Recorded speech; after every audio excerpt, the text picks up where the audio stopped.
On est donc réunis pour le deuxième séminaire de l'Institut Gérard Haddad. La plupart d'entre vous étiez là à notre dernière séance de travail le mois dernier.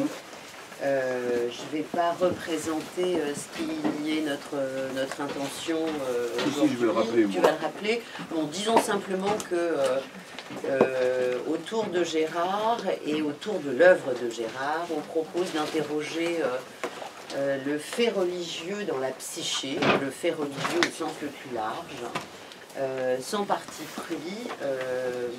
Interroger le fait religieux ne veut pas forcément dire interroger le judaïsme, mais interroger aussi le judaïsme et pourquoi pas tout ce qui en découle.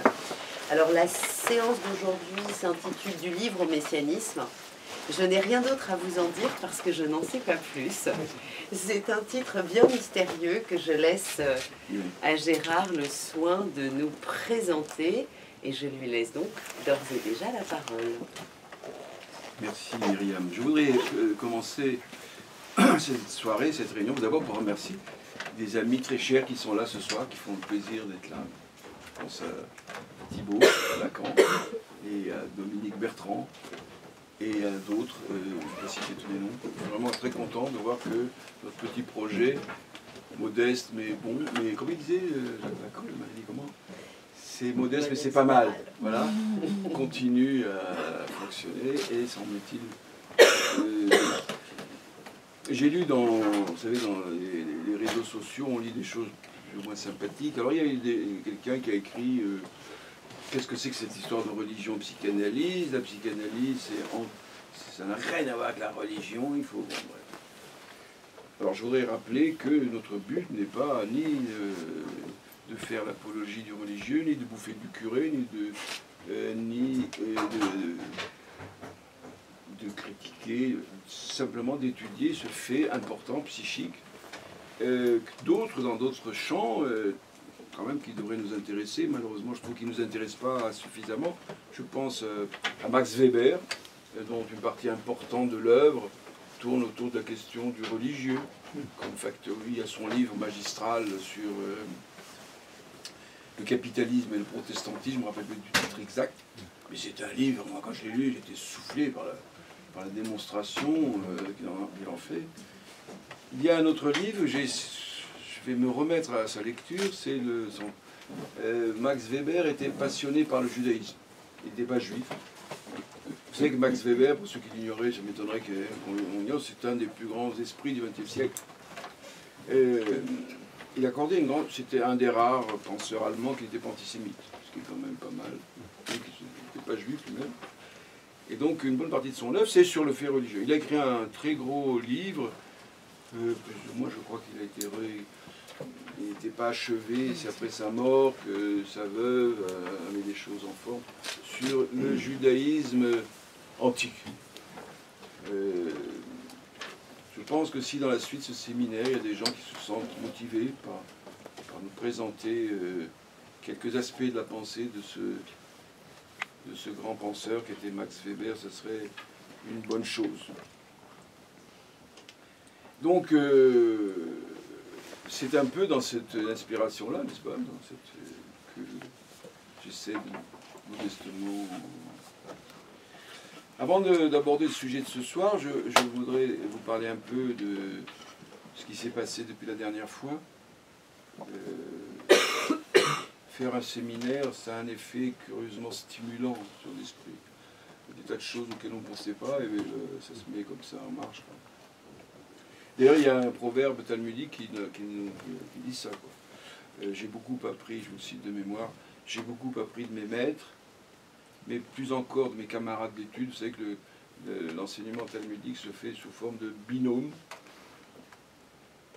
Il y a un maître au-dessus, et puis il y a ce binôme. Alors, je ne sais plus qui a dit ça. J'ai beaucoup appris de mes maîtres, plus encore de mes camarades d'études, dans le binôme en question, mais plus que les deux réunis, ceux qui m'ont le plus enseigné sont mes élèves. Chaque fois que vous faites un enseignement, c'est vous qui apprenez plus que moi, je sais que les quelques bouquins que j'ai écrits m'ont formé. Je ne les ai pas écrits parce que j'avais mes idées en tête. Hein. Ça donne le sentiment d'ailleurs qu'on est écrit plus que chacun de mes livres a été un virage dans ma vie, je pourrais dire. C'est toujours été une surprise. Je vois que Dominique hoche la tête, ça doit être une expérience partagée. Et écrire un livre, c'est un peu le même effet que l'effet que vous font les gens qui vous les auditeurs d'un séminaire. D'ailleurs, Lacan l'avait théorisé en disant mon analyste, c'est vous, le public. Il disait ça à la rue Saint-Jacques. Alors, donc je voudrais vous parler de mes vacances parce que, non pas pour vous parler de mes vacances au sens vacancier, mais pour vous dire d'abord d'une part que j'ai pu boucler un essai sur lequel je travaille depuis quelque temps et qui complète ce travail que je fais depuis quelque temps sur le fanatisme, sur la fraternité conflictuelle. Et le problème que j'ai personnellement en tant que juif tunisien ayant grandi dans un monde arabe auquel je suis attaché, c'est précisément cette déchirure que représente pour nous notre rapport à l'islam, dont nous avons... Il faut quand même rappeler à certaines personnes que quand on brûlait dans les bûchers d'Espagne et d'ailleurs, sous la férule du charmant roi Saint-Louis, dans l'Empire ottoman, les Juifs étaient bien accueillis, étaient accueillis en tout cas. Alors, à la suite du livre là, sur Caïn, j'avais fait, quelqu'un m'a dit, est-ce que tu ne penses pas ou vous ne pensez pas que le conflit entre Ismaël et Isaac expliquerait le conflit israélo-palestinien? Le genre de conneries qu'on... Et des fois, la connerie, ça vous inspire. Pourquoi ça m'a inspiré? Parce que, oui, la connerie inspire. C'est que, précisément dans la Bible, dans le livre de la Genèse, il y a plein de conflits fraternels. Il y en a un seul, il y a une exception à cette règle, c'est Ismaël et Isaac. Il n'y a aucun problème entre les deux. Ils ne nous disent pas qu'ils s'adoraient, ils ne nous disent pas qu'ils se querellaient. Au contraire, ils vivaient... Bon, je ne vais pas vous le faire ce soir, cette histoire, mais à cause de ce truc, ça m'a fait comme ça réfléchir et déplier quand même tout ce passage de la relation des deux frères et des deux mères, qui elles, par contre, ça chauffait dur entre les deux, quoi. Et je rappelle qu'après la mort de Sarah, il y a l'histoire du mariage de Isaac et au retour de Eliezer et de Rebecca, il rencontre Isaac en chemin, et lequel Isaac venait, dit le texte, d'une source qui s'appelle la source du vivant qui me voit. Bref, je ne veux pas rentrer là-dedans parce que c'est une magnifique histoire. Et quelques versets plus loin, d'ailleurs, on apprend qu'Abraham épouse une femme qui s'appelle Ketura. Je vous rappelle que quelque temps avant, il y avait des anges qui étaient venus annoncer la naissance d'Isaac, et que la chère Sarah a dit quoi? Il va me faire un bébé, mais il est impuissant. En gros, elle a ri de lui. C'est à cause de ça, d'ailleurs, qu'il va s'appeler Isaac. Et comme l'ange voulait la paix des ménages, elle a dit qu'elle est trop vieille. En fait, elle a dit c'est lui qui est trop vieux. Et bien, ce trop vieux, quand il rencontre cette dame Ketura, il lui fait non pas un, non pas deux, non pas trois, mais 6 gosses. Et nous apprenons, grâce à ce merveilleux midrash, que Ketura n'était que le deuxième nom de Agar. Il a retrouvé la femme qu'il aimait passionnément, et qui était Agar, qui n'était pas une esclave, comme la traduction le dit. Bon, j'ai développé à partir de là tout ce que je voulais définir comme Vous avez d'un côté les islamophobes, vous avez d'autre côté comment ils appellent ça, les islamo-gauchistes, aussi détestables les uns que les autres. Mais entre les deux, me semble-t-il, il y a un champ très large pour un dialogue raisonné sur des bases précises entre l'islam et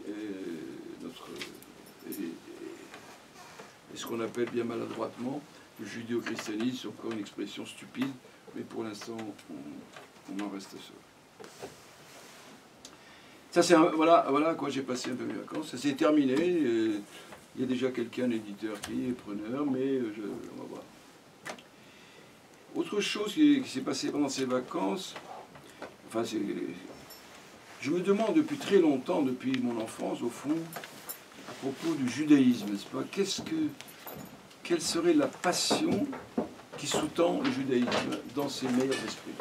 Je ne parle pas de tous les braves machins, qui est un peu chauvin, un peu tout ça. Je parle vraiment s'il y a une essence de ce que quelqu'un a appelé le génie du christianisme, on pourrait appeler aussi le génie du judaïsme. Quel serait-il? Ça fait longtemps, moi, depuis mon analyse. Il y a foule. Si, derrière, au fond. Tout au fond, allez, allez-y. Oh, alors c'est bien. Derrière, bonjour. Il n'est pas là, François? Il a Bah, pas d'autre. Bonjour. je vous parlerai quand même, parce qu'il faut qu'on se parle. D'accord. Pardon. Depuis toujours, je me pose la question, mais pourquoi je suis si attaché au judaïsme? Quel est c'est quoi le génie? C'est quoi la pointe? Alors classiquement on dit c'est le goût du texte, du commentaire et tout ça. Eh ben non, je suis arrivé à des conclusions que c'est pas ça, que c'est pas la passion pour l'exégèse. Après tout, qu'est-ce qu'on l'exégèse pour l'exégèse? Mais c'est emmerdant, à quoi ça sert quoi? Commenter sans fin un même texte, franchement, c'est pas ça.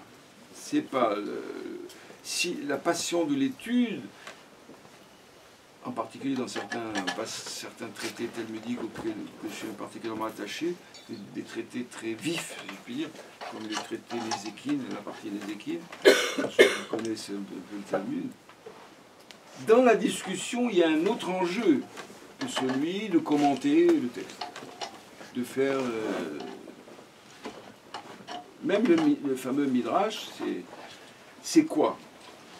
Je vais vous donner ma réponse, elle vaut ce qu'elle vaut. C'est une voilà. J'espère que ce n'est pas ma réponse qui fait cet effet. Nous cherchons le judaïsme tant à interroger. Depuis le départ, c'est Abraham là qui commence, qui questionne le soleil, pourquoi c'est. Et si c'était le soleil, si c'est la lune, et si c'est les étoiles. Il cherchait, Monsieur Pierre, si ça vous ennuie pas. J'essaye de rattraper. Ne rattrapez pas, c'est irrattrapable. Cette interrogation, essayez de toucher au réel. Celui qui a le mieux d'ailleurs mis en évidence là, c'est Maïmonide. Maïmonide, tout son traité, tout son guide des égarés, c'est justement... vous savez que le guide des égarés, un jour il faudra qu'on en parle, comment c'est fait. Malheureusement, c'est pas assez étudié. Maïmonide commence par une doctrine du langage, une doctrine de l'équivoque du signifiant. Après quoi, il va s'attaquer. Après quoi, il va s'attaquer à la question de l'imaginaire, ce qu'il appelle, il a un autre mot, peu importe, c'est ça dont il s'agit, et qui tourne autour du corps.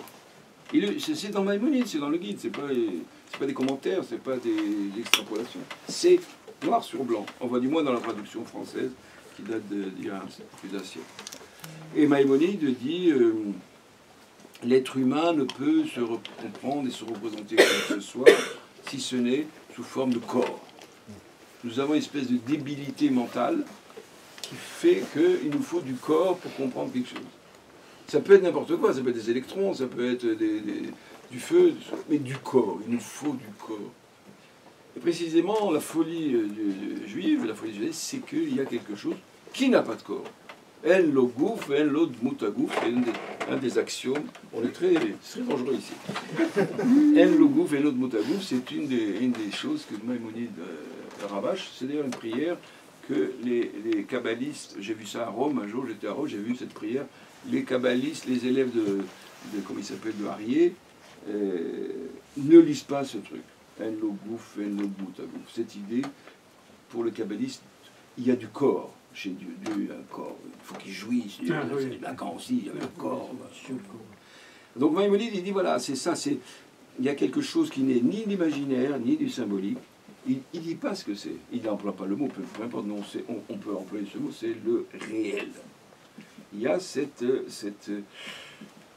interrogation, ce tourment qui tourne autour du réel dans ce qu'il fait.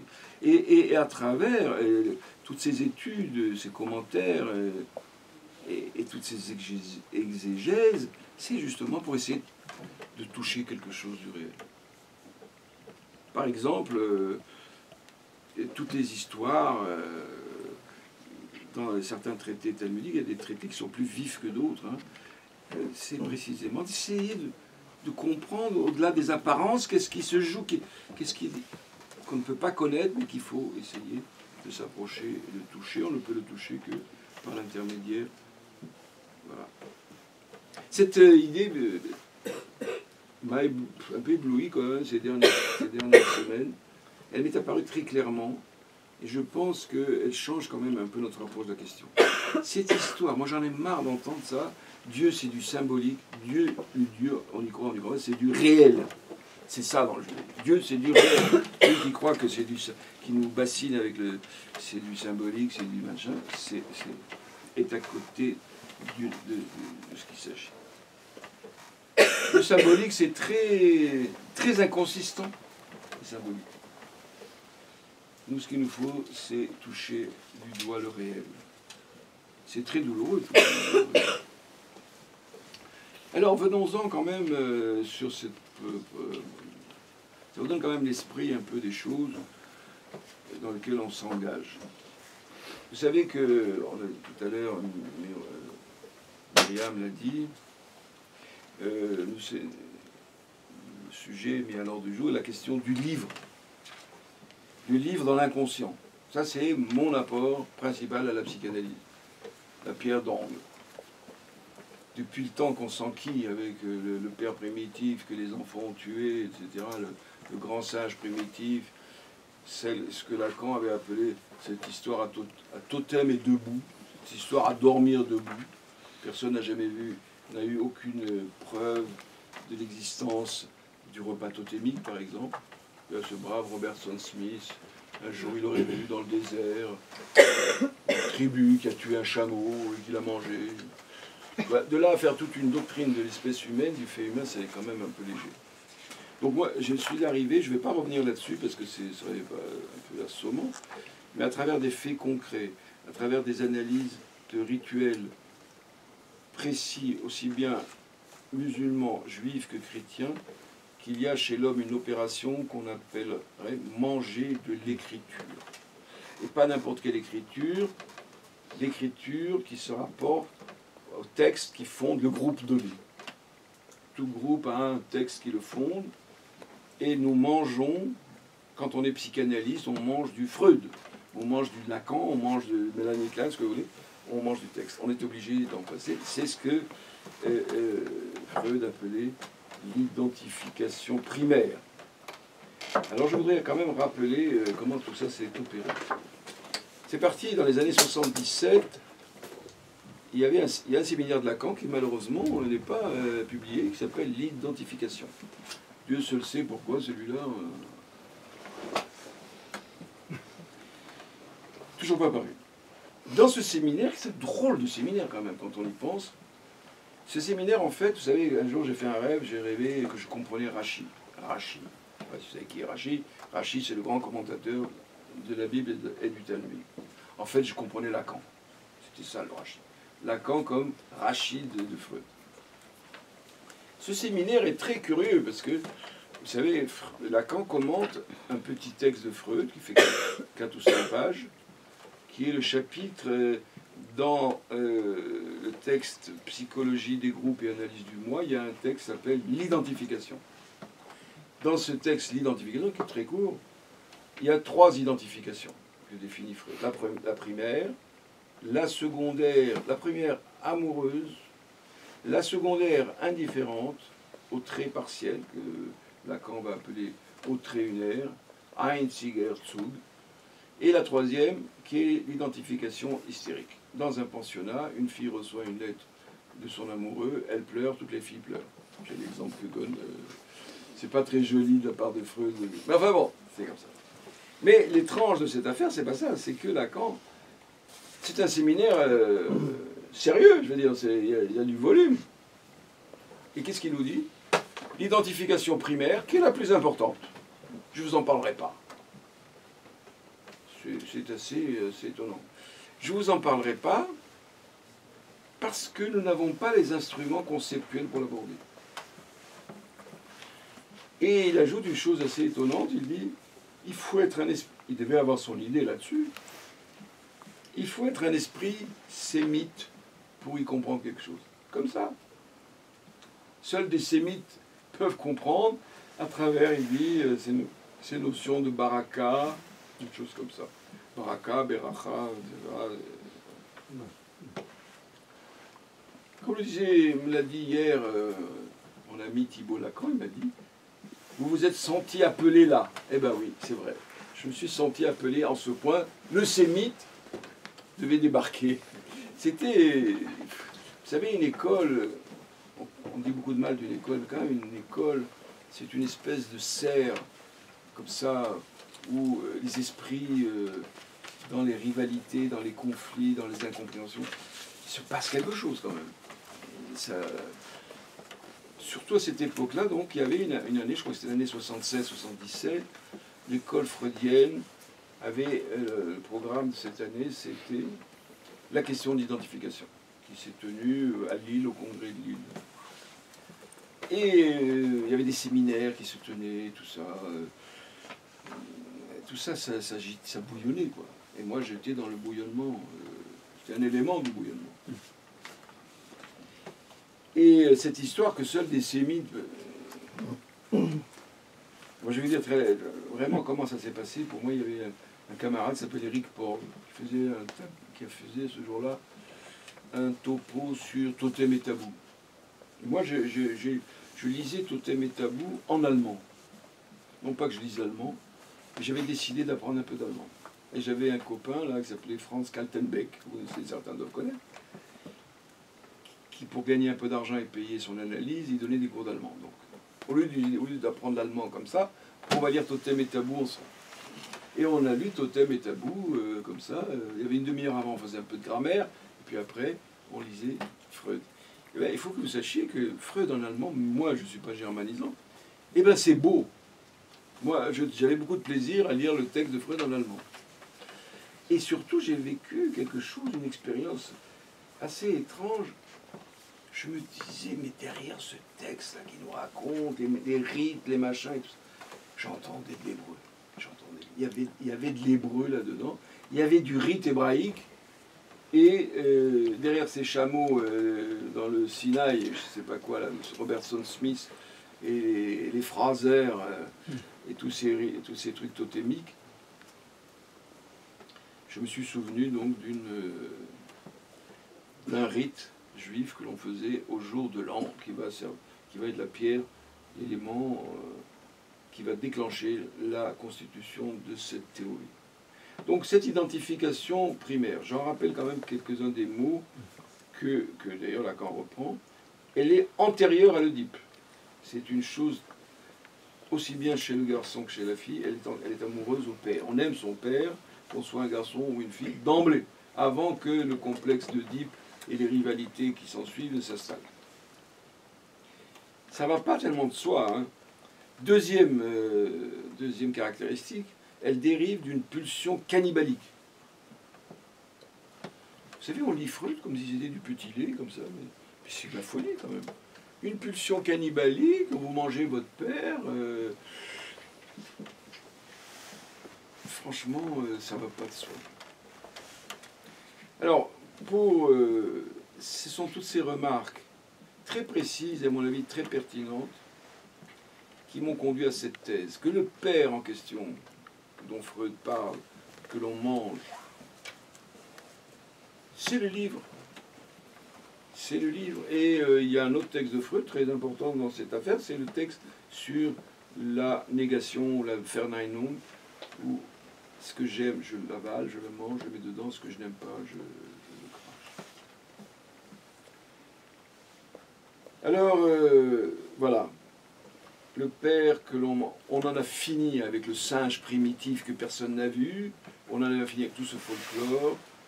Bon, voilà, je pense avoir rendu ce petit service de poser la psychanalyse sur une base solide qui est la référence au texte fondateur du groupe donné, qui est son père symbolique.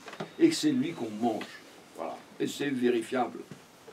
Alors que la mythologie de Totem et Tabou ne l'est à aucun titre. Donc, cette identification primaire, on n'a pas fini d'y réfléchir, au fond. Et en particulier grâce à cette avancée que elle tient au rapport au livre fondateur. On voit donc que déjà, la question religieuse, elle est enracinée dans la question d'identification primaire. Elle s'enracine dans l'identification primaire. Au fond, c'est pas loin. D'ailleurs, quand on dit, Freud dit, je suis né dans le judaïsme. Elle s'enracine dans... J'ai eu un autre maître qui s'appelait Leibovitz un jour, vous êtes né juif. Il a dit, non, je ne suis pas né juif, je suis né homme. Et j'ai choisi d'être juif. Voilà.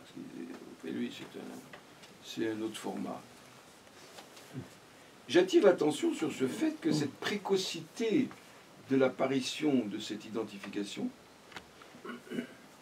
cette profondeur, on pourrait dire, parce qu'on n'aime pas trop le côté, chez Lacan, la question de la chronologisation des phénomènes, je dirais que la place que ça occupe dans la structure est très très profonde, très, très archaïque, c'est pas un mot qu'on aime, mais la question d'identification primaire en étroite connexion avec le narcissisme. On est c'est-à-dire le narcissisme au sens même primaire, c'est-à-dire notre corps. Et comment voulez-vous vous débarrasser de cette identification primaire? Et elle est, je dirais, mais je ne dirai pas jusqu'au bout, elle est indestructible. L'attachement qu'on a à ce livre fondateur, quand on y croit, elle est très très très très forte. Elle est liée au narcissisme. Et dans le discours, dans le dialogue interreligieux, il faut qu'on en tienne compte que c'est pas facile, que c'est très très puissant. Je dirais que cette identification primaire, elle va donner au sujet son armature de sujet. Elle lui donne son armature. On ne peut pas oublier où on est né, on ne peut pas oublier dans quelle culture on est né. C'est ineffaçable. C'est là que le sujet trouve son armature, à la fois imaginaire et symbolique. Ça va jouer un rôle décisif dans la question du désir. Je vous prends un exemple. Hamlet. Cette pièce, vous savez, la place qu'elle joue dans l'analyse qu'a fait Lacan du désir. Quand Lacan étudie l'analyse, il analyse à partir du texte de Hamlet. Hamlet, il ne sait pas. Il a un problème avec son choix d'objet. Jusqu'au moment où Ophélie meurt. Vous voyez. Et comme commentaire Lacan, c'est la perte de l'objet qui le constitue. C'est à partir du moment où l'objet est perdu qu'on s'aperçoit combien cet objet était important pour soi. Et il y a un dialogue, je ne me rappelle plus, je n'ai pas été revoir ça, mais à un moment donné, Hamlet arrive, il débarque de je ne sais pas où, là, d'Angleterre, je crois, et il arrive on est en train d'enterrer la pauvre Ophélie, et puis il y a quelqu'un qui parle. Il dit, moi, Hamlet le Danois. J'ai été voir, comment il s'appelle? Pas Planchon, l'autre, notre grand metteur en scène. Chéreau, Patrick Chéreau. Ouais. Je suis allé voir sa représentation pour voir comment il traitait moi le Danois. Et bien j'ai été très déçu. Chéreau, c'était un grand metteur en scène, mais il a raté ça. Il le fait murmurer. Alors que Lacan, il le fait gueuler. Soudain, sa danéité, si je puis dire, émerge. Il trouve son désir. Et Chéreau, moi le Danois, moi le Danois, moi le Danois, moi le Juif, moi le chrétien, moi le Français, moi... Dans le désir, quand le désir s'assume, cette identification primaire, j'étais très déçu par ce Chéreau. Pourquoi il a fait murmurer, moi le Danois? Alors que tout le commentaire de Lacan dit, regardez, là, soudain, alors qu'il s'en foutait du Danemark, il n'en avait rien à cirer du Danemark pendant tous les 3 premiers actes, je crois combien d'actes, jusqu'à l'apparition de cet enterrement. Soudain, il se met à hurler, moi le Danois. Et Chéreau, bref, pauvre Chéreau, il a son âme. Mais ça donne une idée de cette chape de plomb qui pèse dans ce pays. C'est quand même ce type, c'est quand même la figure de proue. Je préfère, entre nous, je préfère Vitesse, moi, quand même. Vitesse, quand il monte le soulier de satin, ça a une autre gueule. Mais bon, Chéreau, c'est le grand... Et ça donne une idée de ce qui règne en France, ces difficultés, ce côté germano-pratin là, qui stérilise toute notre intelligence et toute notre passion. Je vais faire. Alors, cette armature, n'est-ce pas, donc cette identification primaire, et elle est quand même une contrainte. Quoi, moi j'en ai marre d'être juif, j'en ai marre d'être français, on va pas...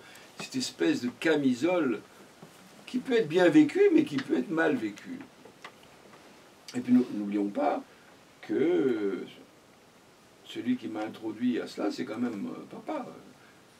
Ce salaud de père, que je déteste quand même. Donc il y a cette volonté, à un moment donné, un moment de crise, de se libérer de cette identification primaire. Je ne suis pas que français, je ne suis pas que juif, je voudrais bien quand même sortir de cette tunique de Nessus, hein, cette espèce de camisole de force que je traîne depuis ma naissance, là, depuis mes premiers pentes. C'est une pente dangereuse, c'est une pente glissante, je l'ai bien connue, hein, je peux vous dire, je l'ai pratiquée, la pente en question. C'est une pente glissante qui peut prendre des aspects, n'est-ce pas, d'aspiration vers des idéologies qu'on pourrait appeler progressistes, entre guillemets, qui sont en fait des idéologies totalitaires, qui sont toutes des idéologies messianistes, c'est-à-dire l'aspiration à un monde idéal. Un monde idéal, où tout serait parfait, où il n'y aurait plus de frontières, il n'y aurait plus de nationalité, il n'y aurait plus de religion, il n'y aurait plus de différence. Il y a, comme dirait Saint Paul, il n'y a plus de grec, il n'y a plus de trucs, il n'y a plus que chaque chouka.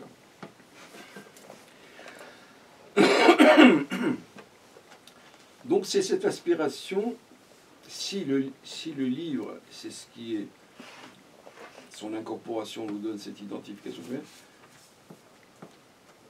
si on pouvait s'en débarrasser, si on pouvait se débarrasser de ce livre. Et ça va être toutes les aspirations messianiques. Se débarrasser de... Il y a un seul messianisme qui a réussi entre nous, on peut le dire, hein, c'est le messianisme chrétien. C'est un beau succès quand même. C'est un beau succès qui date depuis 2000 ans. C'est le seul qui a réussi, peut-être parce qu'ils ont eu des docteurs très éminents comme Saint Augustin, qui ont su canaliser un peu tout ça. Le messianisme, qui est à la base de tous les fanatismes, j'ai vu dans le mot sur le fanatisme, arriver à briser les frontières, à briser les limitations, pour arriver à un monde idéal. Sauf que ce monde idéal, il y a des freins, il y a des résistances qui empêchent. Vous savez, le mot de résistance, dans la psychanalyse lacanienne, n'est pas très cachère, nous n'aimons pas les résistances. Il n'y a de résistance que dans l'oreille de l'analyste, disait-il. Il y a des résistances, il faut détruire ces résistances. Il y a des capitalistes, des réactionnaires, il faut les égouiller. Hein, Koulak, allez hop, 7 millions de morts, par exemple. On a tous mangé de ce pain-là. Vous êtes musulmans intégristes, tous les kofares, les mécréants, il faut les égorger, il faut les tuer, il faut les expulser, je sais pas. Chez les juifs fanatiques, à Jérusalem, il faut virer tout ce qui n'est pas juif de Jérusalem. Ça impurifie cette ville sainte. Je déteste les médecins. Etc. Il y a toujours des gens qui sont des gêneurs, il faut les éliminer. Donc le meurtre du frère, en définitive, est toujours là à proximité, et non pas seulement à proximité. C'est ce que j'ai essayé de développer dans un deuxième temps, dans un deuxième livre, qui s'appelle, que j'ai appelé les biblioclastes, qui est devenu les folies millénaristes. J'essaie de suivre pas à pas dans les différentes religions cette volonté de l'autodestruction de son livre. D'ailleurs, c'est marrant, d'ailleurs, je sais pas, dans le livre de l'Exode, on voit déjà Moïse qui détruit les tables de la loi. Est-ce que c'est lui qui les a détruites? Admettons que tout ça soit historique. Peut-être ça l'est un peu quand même. Moi, je pense que c'est les Hébreux qui ont détruit les tables de la loi. Et que après, bon, c'est ma lecture. Je pense que le christianisme a détruit les évangiles d'origine. Les évangiles d'origine n'étaient pas comme on nous le raconte en grec. Je ne vois pas pourquoi Jésus parlait le grec. À la limite araméen et encore. J'avais fait tout un travail là-dessus. Il y avait un monsieur à Paris qui s'appelait le père Carmignac, qui était un grand traducteur des manuscrits de la mer Morte, et qui soutenait mordicus que les évangiles originaires étaient en hébreu. Peut-être un peu d'araméen de temps en temps, mais fondamentalement, c'était en hébreu. Il y avait un autre qu'on a beaucoup critiqué, qui s'appelle Claude Trémontant. Claude Trémontant, qui avait écrit un livre, Le Christ juif, je sais pas comment il appelle. Le Christ hébreu. Le Christ hébreu, voilà. Bon, il a été fusillé par un prêtre, je ne me rappelle plus son nom, très peu chrétien, vu la violence de son expression. Vous vous rappelez qui c'est? C'est un type qui avait publié des livres au Cerf, attaquant violemment Carmignac et puis Trémontant. Ouais. Ce que je sais, c'est que quand Carmignac, il vivait dans une petite cellule du côté de Saint-Sulpice, est mort, il y a eu une descente d'une équipe pour nettoyer toutes ces archives, qui ont toutes été... Il semblerait qu'on ait des preuves que Irénée, un des premiers évêques en France, a eu entre les mains des évangiles en hébreu. J'ai montré personnellement que certaines paroles de Jésus ne peuvent être comprises qu'en hébreu.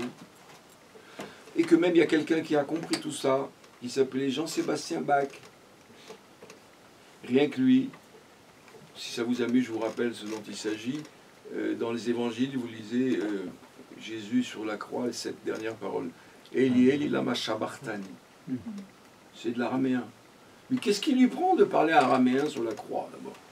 Ensuite, cette phrase, c'est une phrase c'est un psaume. Eli, Eli, lama azzaftani. Mon Dieu, pourquoi m'as-tu oublié? C'est un psaume très connu que nous lisons que les juifs pieux lisent à la synagogue régulièrement. Pourquoi Jésus se met à parler araméen pour citer, alors qu'il est en train de mourir? Eh bien, Jean-Sébastien Bach, dans la Passion selon saint Matthieu, écoutez bien, écoutez la Passion selon saint Matthieu, vous verrez qu'il a rectifié le truc, il a mis Eli, Eli, lama azzaftani. Il a re-hébraïsé la parole du Christ. Vérifiez, vous n'êtes pas obligé de me croire.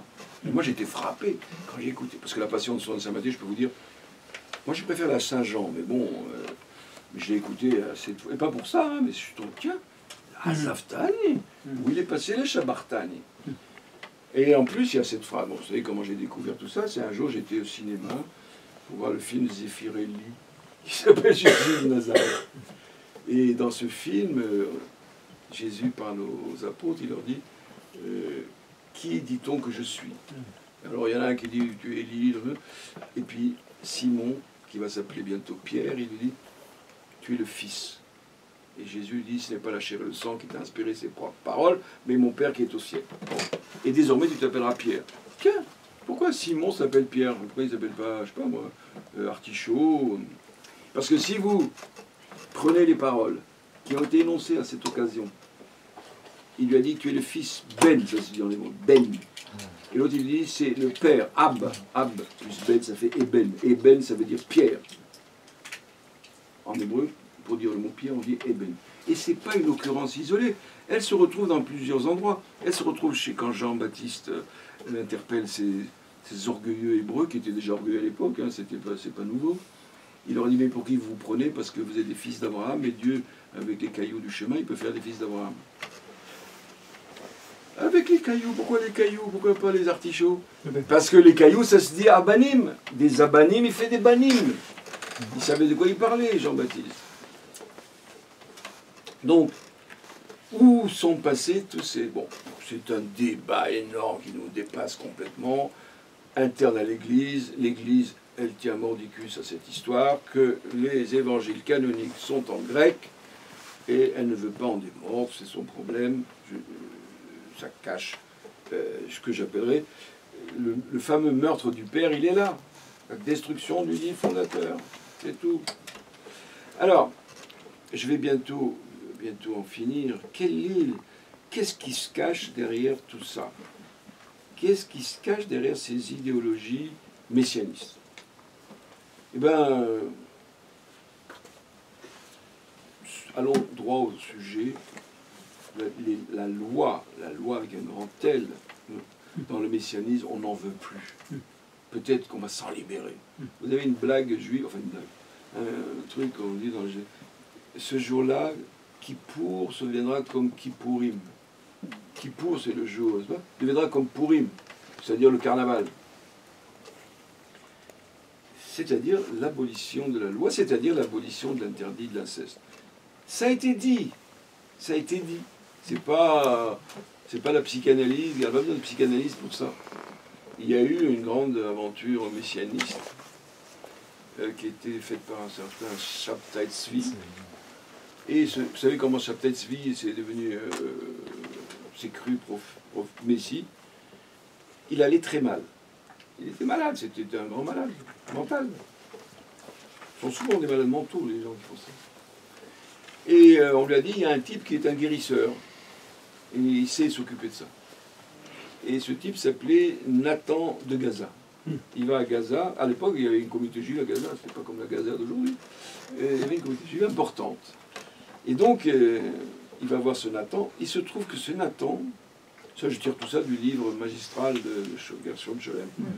La veille de cette rencontre, il a rêvé de trucs. Et quand il les voit, il se prosterne et il sait tuer le Messie. Ah, moi, je viens te voir pour me soigner. Et l'autre, il dit, non, non, t'inquiète pas, c'est les douleurs de l'enfantement du Messie. Tu es le Messie et tu portes tout ça. Et bien, ce Nathan de Gaza, il ne mollit pas, hein, il dit. Qu'est-ce qu'il dit, Nathan de Gaza? Il dit, parce que c'est lui le grand théoricien de cette affaire, il dit, à l'ère, dans cette zone de la Hatzilut, l'interdit de l'inceste sera supprimé. Cette histoire d'inceste, elle travaille beaucoup les rabbins, hein, et pas n'importe qui. Vous avez un autre grand nom, en général les kabbalistes, en particulier un qui s'appelle Nachmanide, qui s'étonne de l'interdit de l'inceste. Il dit, mais pourquoi? C'est tellement... Vous vous rendez compte, un frère et une sœur qui ont grandi ensemble, c'est tellement charmant, ils s'aiment d'amour tendre. Pourquoi est-ce qu'ils ne convoleraient pas ensemble? Après tout, ce serait l'idéal que le frère couche avec sa sœur et se marie avec sa sœur. Et il dit, il y a une absurdité là, c'est Dieu qui a décidé. C'est quand même bizarre que ça lui vienne cette idée en tête. Nachmanide, c'est pas n'importe qui, hein. C'est un gabarit, c'est un des plus grands commentateurs espagnols, qui est très très respecté par les kabbalistes en particulier. Évidemment, chez Maïmonide, vous ne trouverez pas de traces de tout ça. Donc, je résume et j'arrête et je conclus. Le point de départ de mon travail a été la proposition de ce concept du livre comme étant le véritable père symbolique à travers lequel se constituent des groupes. C'est un acte amoureux. On aime. Si on n'aime pas, on détruit. Donc, deuxième, à cette fonction érotique s'oppose une fonction de thanatos, qui est la destruction du livre, telle qu'elle s'opère dans les mouvements totalitaires. Chaque fois que vous voyez qu'on détruit des œuvres culturelles, on peut être sûr qu'on est dans le début d'un processus de fascisation, de totalitarisme, bref, de malheur pour l'humanité. Voilà, à grandes lignes, je pense que ce concept de livre, dont aucune institution analytique n'a voulu, je parle d'institution lacanienne, Et j'ai eu le bonheur dans ma vie que Lacan l'avait lu, ça, et qu'il m'avait soutenu, mais avec extrêmement d'énergie. Bon, eux, non, personne n'a lu, puisqu'ils n'ont pas eu cette idée. Ils n'ont pas eu l'idée, donc ça ne peut pas être ça. Hein. Eh bien, je pense que c'est fécond, ça doit être manié. Le but de notre rassemblement, c'est de certains concepts qui sont comme des pierres gelées, soit dégelées, soit fassent fonctionner, en particulier par les collègues. Voilà ce que je voulais vous dire ce soir. Combien de temps j'ai parlé? Ben, ça va, 3 quarts d'heure, c'est bon. La place est à la discussion.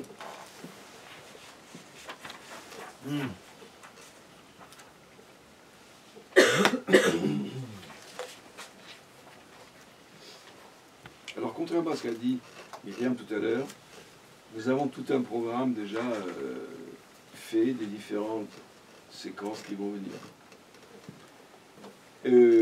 Pourquoi contrairement Tout à l'heure, tu as dit, je ne suis même pas au courant de ce dont il s'agit. Pas du tout. J'ai dit du livre Messianisme, je ne vous en dirai rien, je laisse Gérard vous présenter ça. Alors, je retire ce que j'ai dit. C'est le contenu. Donc, à partir de là, il y a 3 ou 4 séances à dire.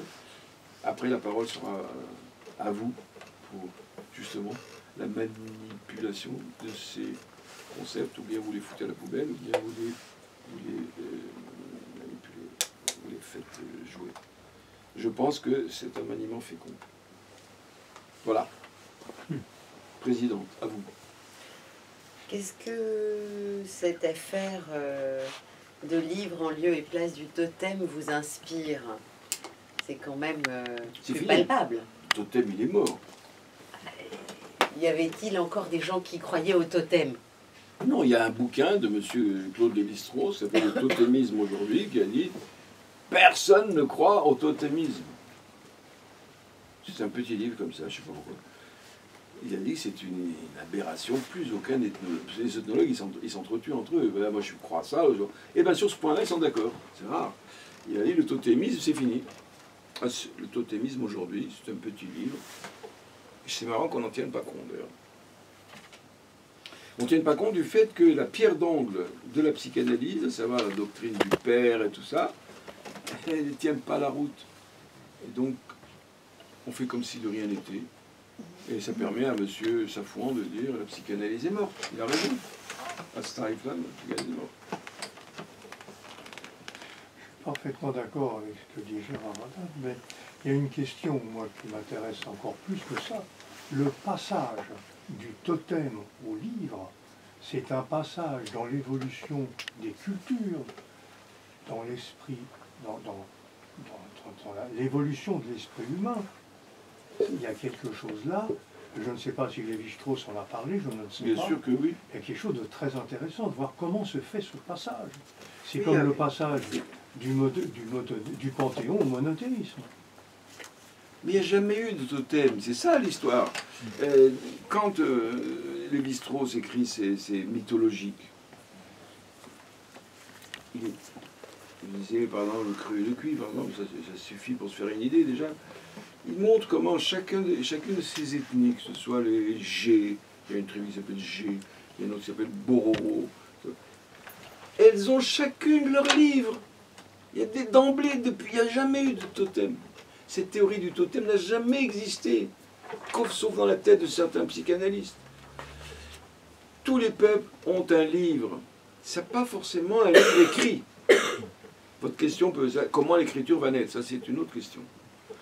Mais ces Indiens d'Amazonie que Lévi-Strauss et les autres étudient, ils ont leur bibliothèque, ils ont leurs livres. Ils vous racontent comment, tout ça c'est l'histoire d'origine du feu, comment je sais pas quoi, le léopard, ou comment il appelle, enfin tous ces animaux qui parlent.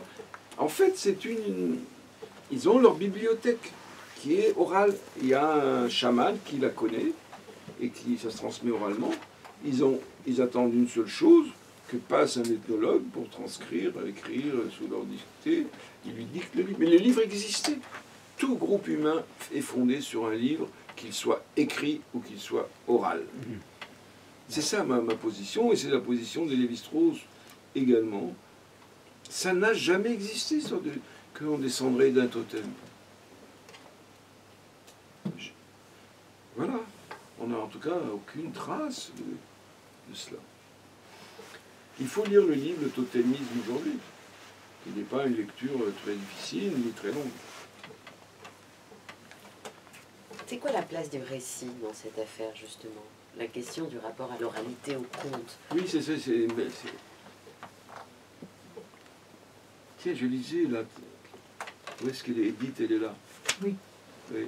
Je lisais le fascicule sur Job, Oui.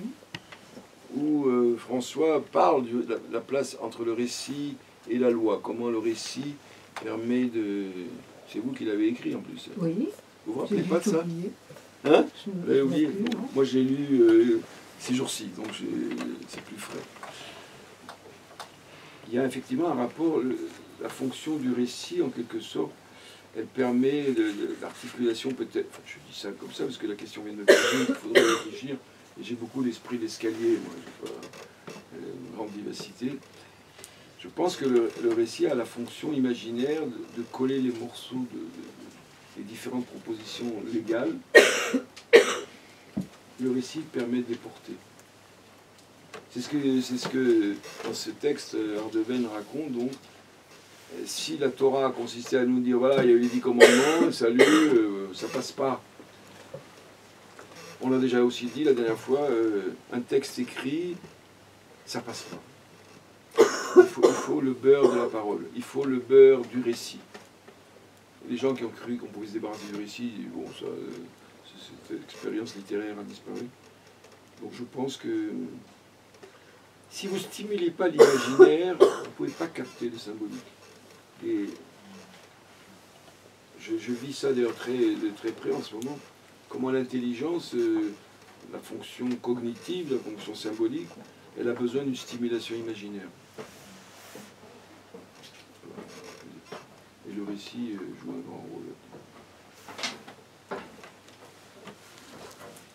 Vous avez évoqué la question du dialogue interreligieux et donc en creux de l'absence de dialogue, c'est-à-dire la guerre. Et vous avez dit que détruire une œuvre culturelle, c'était déjà du totalitarisme. C'est-à-dire détruire son propre livre, c'est être dans le totalitarisme. Mais qu'est-ce qu'il en est quand on détruit le livre des autres? Et je pense à cet exemple qu'on avait évoqué le mois dernier, c'est-à-dire la destruction des grandes statues géantes de Bouddha en Afghanistan. Est-ce que là, c'est pas une manière justement de se réapproprier ou de réaffirmer son propre livre, quitte à ce que ce soit un livre fantasmé, mais au détriment, et surtout en passant par la destruction du livre d'autrui? Ben, moi je pense que quand je dis, j'ai pas dit que, j'ai dit que la destruction de culture, c'est le symptôme, c'est les premiers signes qu'un processus gravissime démarre. Bon, si ça s'arrête très vite, bon tant mieux. En général, les gens ne réagissent pas. Ça concerne même la destruction de la culture de l'autre. Parce qu'après tout, il y a c'est notre patrimoine commun. Cette culture, la culture grecque, c'est notre patrimoine commun. La culture babylonienne, c'est notre patrimoine commun. Qu'on ait évolué, qu'on l'ait assimilé. Une des grandeurs de la Torah, c'est qu'elle a repris des textes qui sont... le livre de Job, personne n'a dit que c'était un texte hébraïque. On a, les rabbins du Talmud ont pillé les Babyloniens tant qu'ils ont pu. En les citant. Maïmonide ne dit pas j'invente le truc. Maïmonide dit, comme l'a dit Abou Nasser c'est Al-Farabi. Grand hommage à Al-Farabi. C'est ça, à mon avis. Moi j'ai ma particularité. Vous savez combien je défends la notion de particulier. Mais mon particulier ne se soutient que dans le respect des autres particuliers. Si je ne respecte pas la culture de l'autre, je pense qu'il y a quelque chose qui... Voilà. Je sais que dans certaines... il y a cette idée de purifier... Je me souviens, je ne vais pas citer son nom parce qu'il est tellement antipathique. Il me disait un jour, oui, le vrai judaïsme, c'est pas Maïmonide. Ah bon? Je lui dis, c'est quoi alors? Ouais, c'est lui. Maïmonide, c'est Aristote. Et alors? C'est pas mal Aristote. quand vous y pensez à ce phénomène qui s'appelle Aristote, c'est grandiose. Ben, par exemple, récemment, j'ai travaillé sur la causalité. Vous savez que Aristote a distingué 4 facteurs de la causalité, matérielle, formelle, efficiente et finale. Bon, nous avons renoncé à la causalité finale, mais quand même, vous auriez pensé, vous, que la causalité, c'est... Maïmonide disait d'Aristote, c'est le plus grand miracle d'intelligence que Dieu a créé. Bon, pour un rabbin, il disait que... Comme si, ah, vous êtes aristotélicien, mais c'était pas... Aristote, c'est du sérieux, quand même. Bref, qu'on a corrigé, qu'on a tout ce qu'on veut, mais... Donc, le respect du patrimoine universel est quand même une démarche importante pour moi.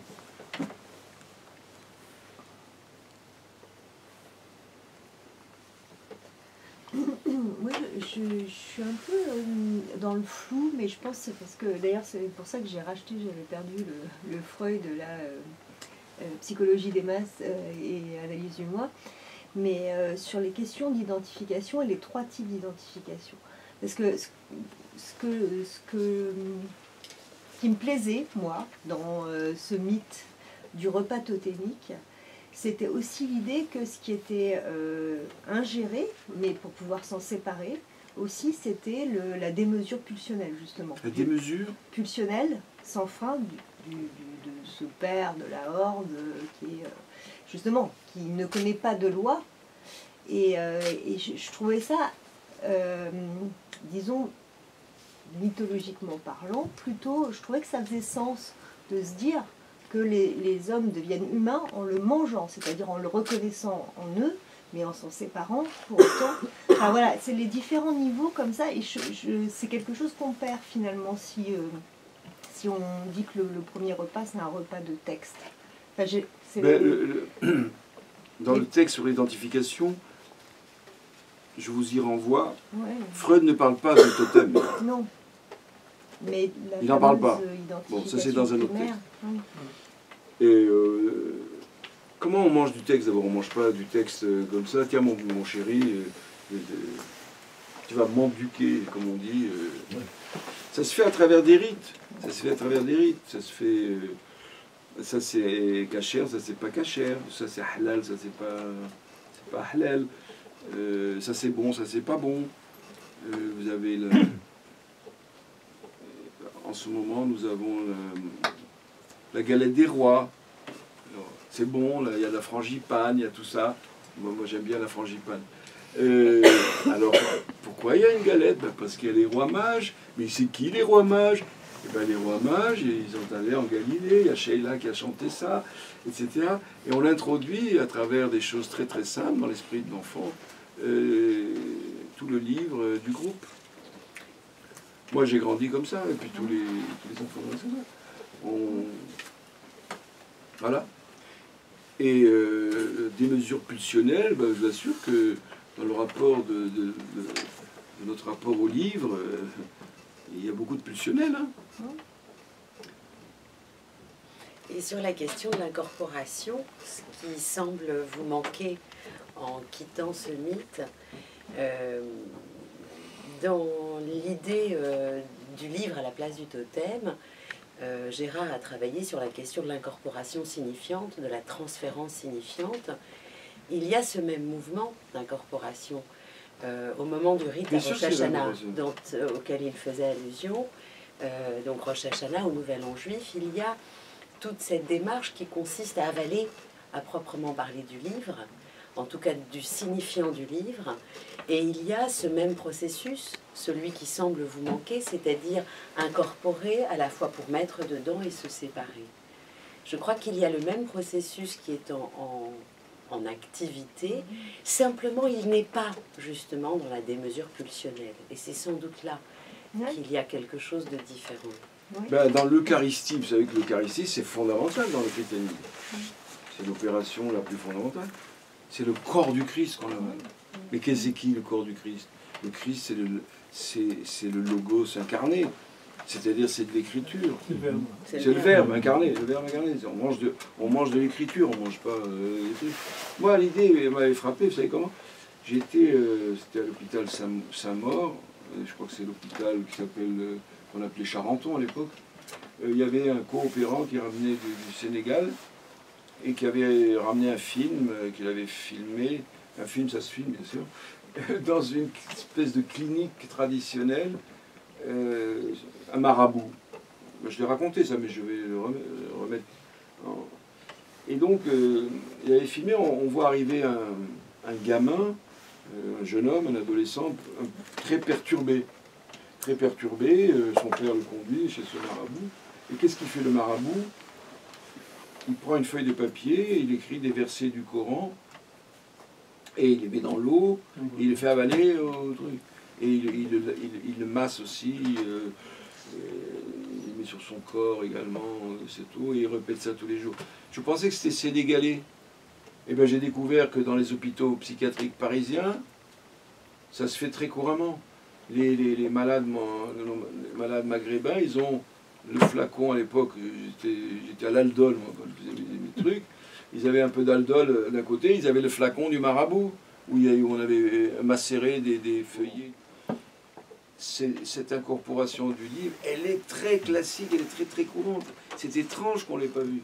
Moi je peux vous dire une chose, moi quand je suis allé étudier pas la première fois mais presque, le rabbin il m'a pris, moi c'était comme ça, il a pris un œuf dur sur lequel il a marqué je sais pas quoi, puisque je ne savais pas lire. Il avait marqué des trucs en hébreu, peut-être le nom de Dieu, peut-être, mais je ne garantis pas, on ne s'amuse pas avec ces choses-là, mais peut-être. Et il m'a dit, allez, mange ça.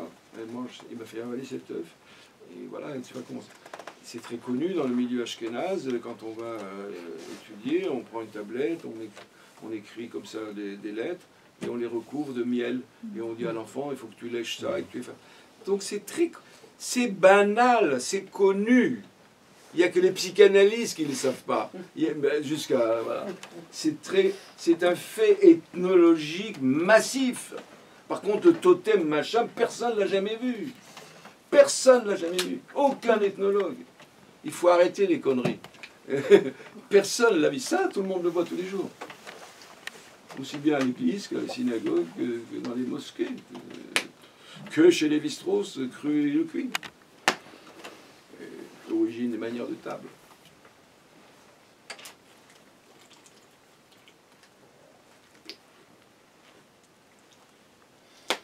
D'ailleurs, récemment, on a lu l'histoire de Moïse qui vient de naître.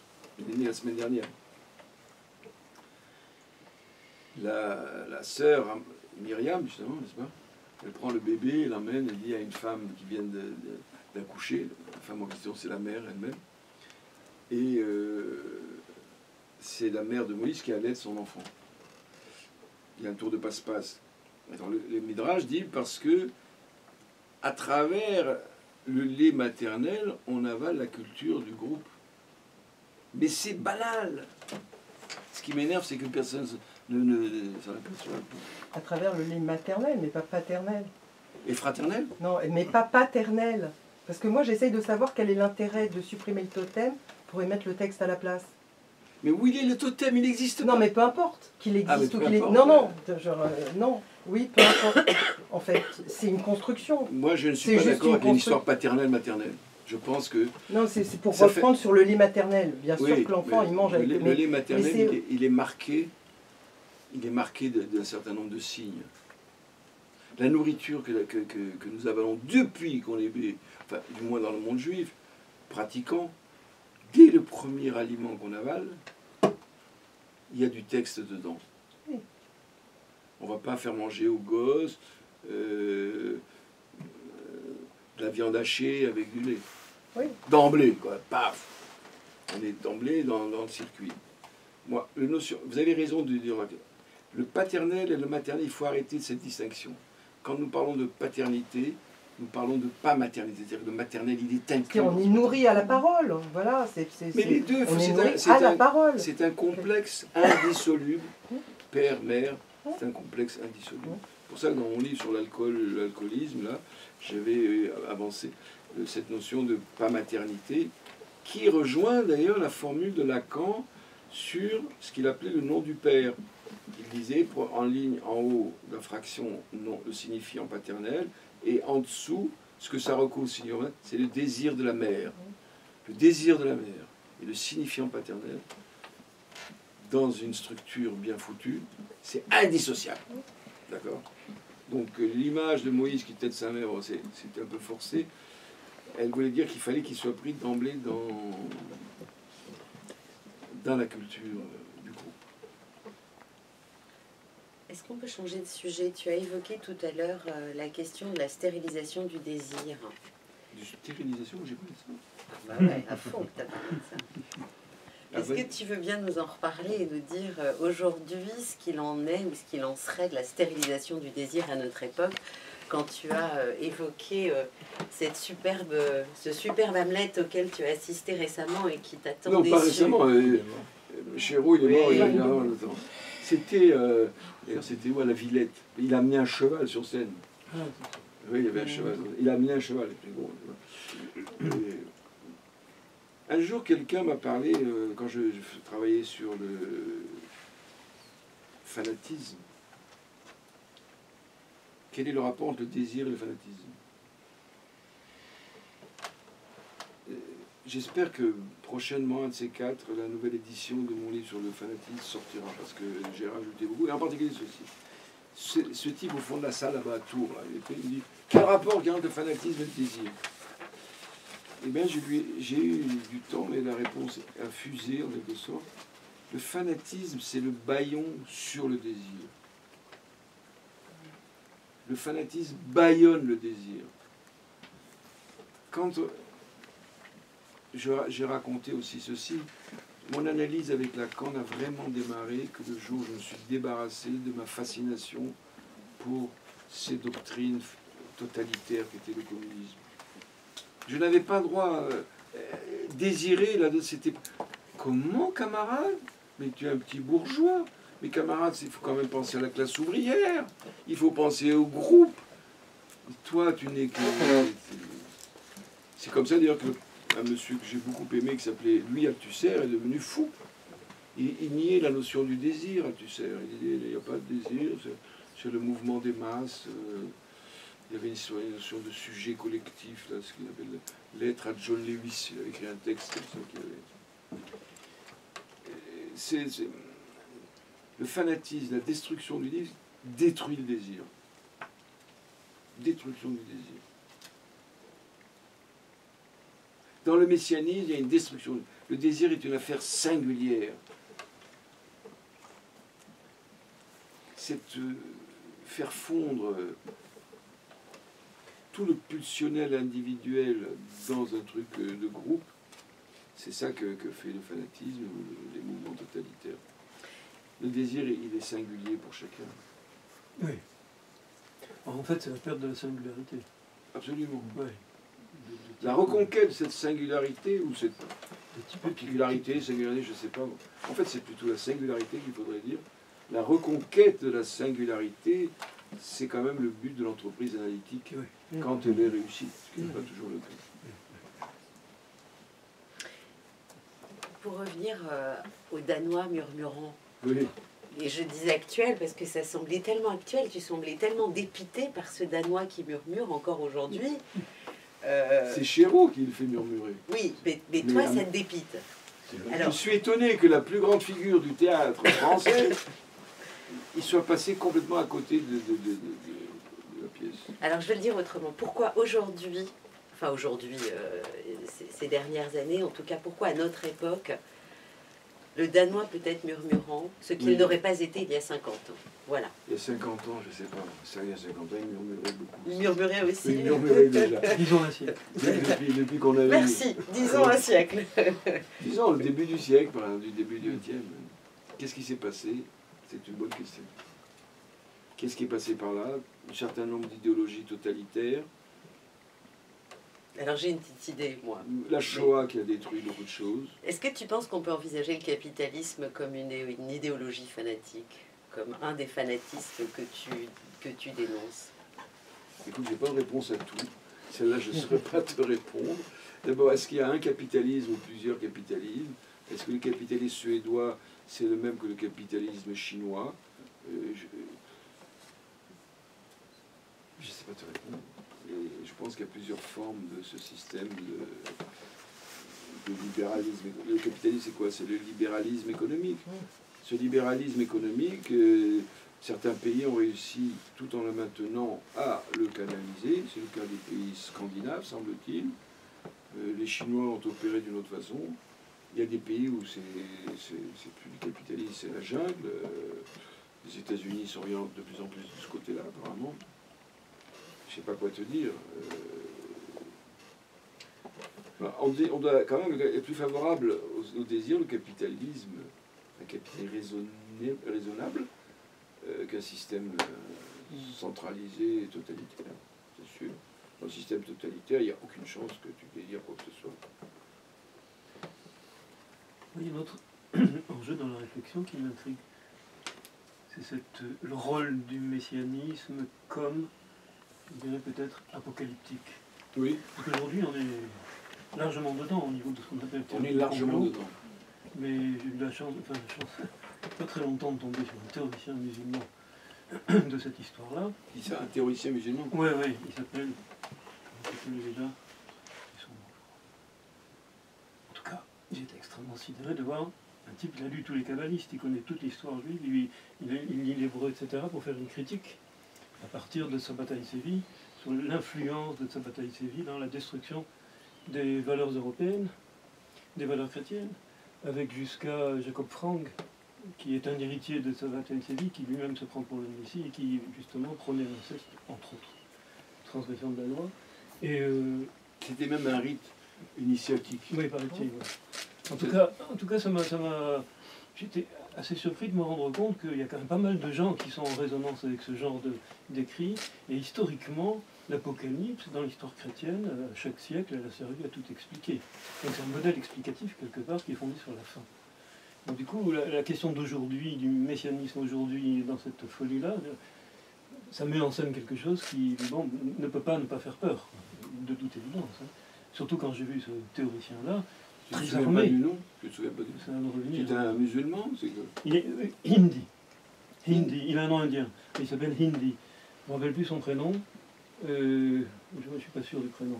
Et ça vaut la peine de le voir, parce que là, Tarek Ramadan à côté, c'est Pipicha. Là, c'est un mec qui est formé. Et en plus, c'est un vrai fanatique. Parce qu'à la différence de Ramadan, qui est un fourbe qui joue du double discours, là, le type, il y croit.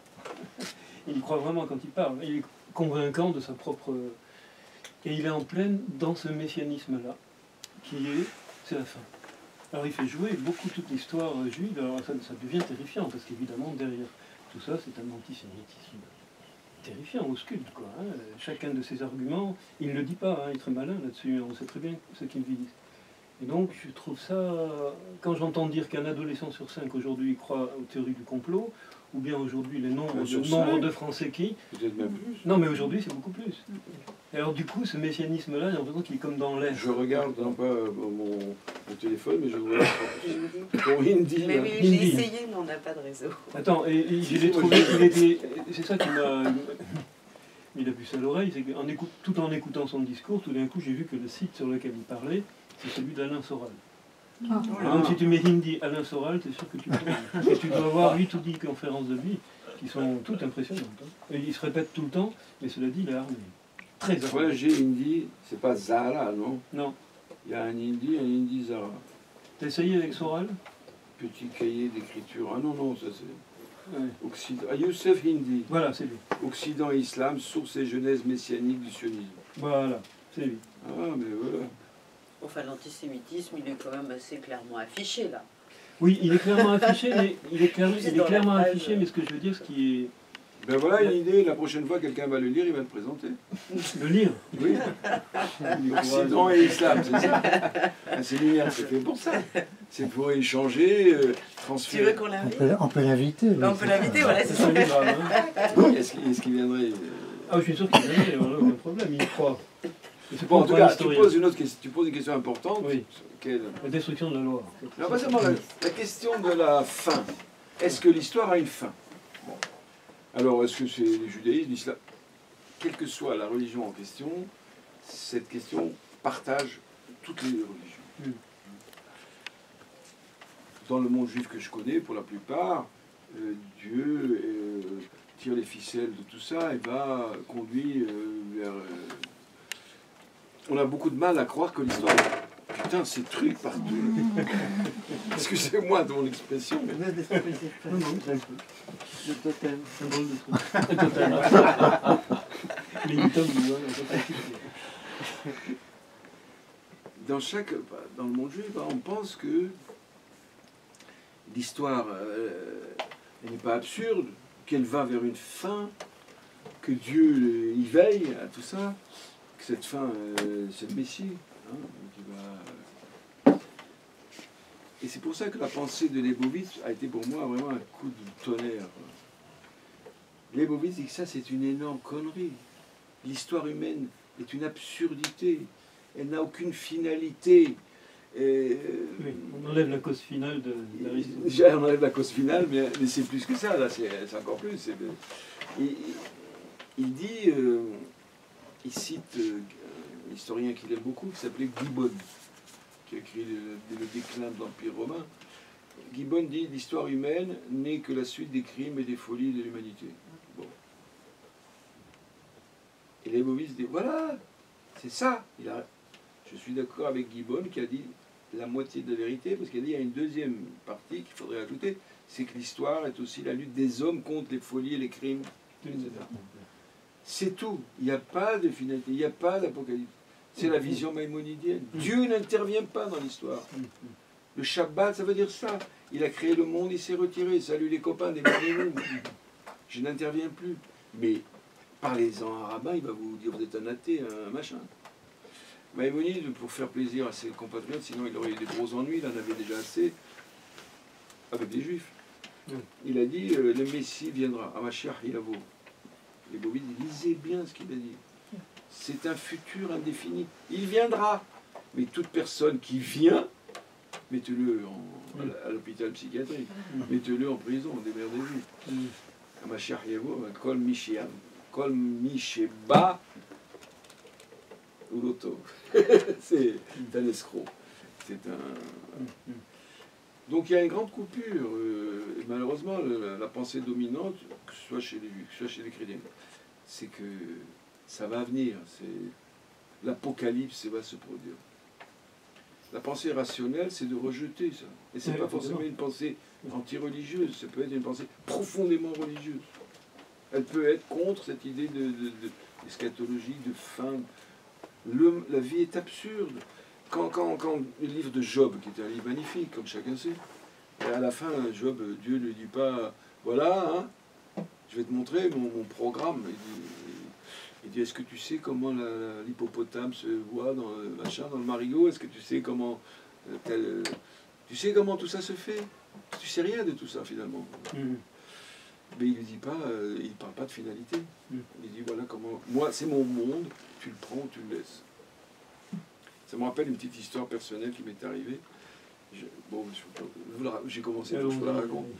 Quand j'ai été adolescent, on avait un prof à Tunis, un prof de maths, qui était complètement infirme. Mais c'était un génie. Nous allions prendre des cours particuliers chez lui en maths. Mais on ne faisait pas que des cours de maths. Il nous a initiés à la musique classique. J'ai écouté chez lui, je crois, la première fois Wagner. J'ai écouté tout ça. On passait notre journée chez Monsieur Castro, il s'appelait, qui était un infirme auteur célèbre. Une intelligence. Genre Hawkins. Hein? Genre Hawkins. Quelque chose peut-être. Enfin bref. Alors un jour, j'arrive tout fier de moi, je dis, monsieur, je suis... Ça y est, j'ai compris que je suis athée. Il me dit, je suis ravi, passe au tableau. Je ne vous joue pas comment il le faisait, parce que ça nous fait perdre trop de temps. Je passe au tableau et je dis, pourquoi je vais passer au tableau? Il me fait un geste comme ça, il me fait dessiner. En fait, il m'a fait dessiner une intégrale simple. C'était dx sur dt, puissance x, je crois pas. Égal. Tu me résous cette équation. Mais c'est quoi cette bête-là? Tu sais même pas résoudre une équation du premier degré et tu me gonfles avec ton athéisme. Il m'a planté un truc là. Nous sommes des ignorants d'une infinie ignorance et voilà. On arrête pour ce soir? Quelle heure avez-vous? Vous pourriez...